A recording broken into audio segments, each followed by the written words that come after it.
À côté du M-Park-la-Praille.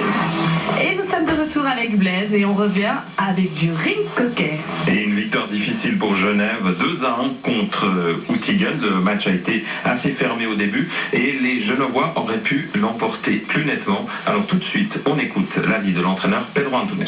On a vu presque un monologue du Genève pendant les 50 minutes. Genève, il a peut-être eu la balle pendant 40, et puis les autres 10. Ils ont fait très peu d'actions au but. Ils ont réussi à marquer un. Nous, on gagnait 2-0. On a été un peu nerveux. Le gardien en face, il a aussi fait un excellent match. Mais c'est pas le nombre d'occasions qui manquait.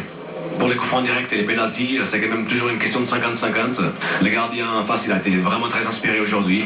Il nous a empêché d'avoir un score qui nous permette de respirer et de jouer tranquillement la fin de match. Tant mieux, parce que quand on a des matchs importants pour le Euroleague, etc., c'est important qu'on puisse gérer ces fins de match difficilement, qui sont difficiles. Et tout ça, ça fait mûrir l'équipe aussi. Donc c'est très positif pour l'équipe. On a réussi à gagner ces 3 points. Il a fallu lutter et c'est ça qui est important aussi. Et au classement, ça donne quoi? Eh bien, Genève Ring Coquet Club est en tête, à égalité vos points avec Friedligen qui est une formation allemande d'ailleurs, et qui a une meilleure différence de but. Mais attention, les rouges et jaunes ont joué 2 matchs de moins. Et maintenant, les prochaines séances seront importantes pour le ring coquet sur Genève.